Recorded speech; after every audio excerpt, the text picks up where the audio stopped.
All right, so here's your diver. If you don't have scissors, because I couldn't find mine, you can use this clipper, and you can basically make it you can shorten it as much as you want. You can always make it shorter. You can't make it longer. So I know how long I want to make mine, so I'm gonna cut mine right about here, if I can get this in there.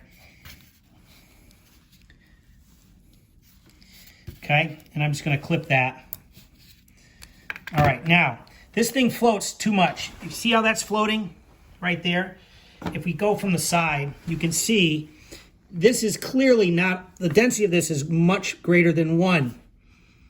Or much less than 1, I should say, sorry, much less than 1. So what I have to do is I'm gonna blow some bubbles out of that, and it's gonna sink more shallowly. It's gonna sink less. You see there's less of the plastic.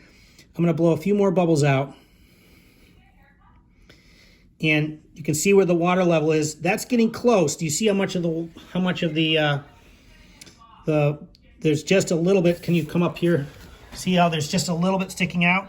This is still might be too much, so you're gonna do a little more, blow a few more bubbles out. Now look at it, it's barely sticking out. We're really close now. So that's basically the adjustment you make to your diver to make it work. You want just a little bit poking out, and then you test it and see if it works. Now, when you pull it out of here, you got to be careful because it's going to lose water. But you can see this is a nice, barely floating diver, and that's the goal of your of this step.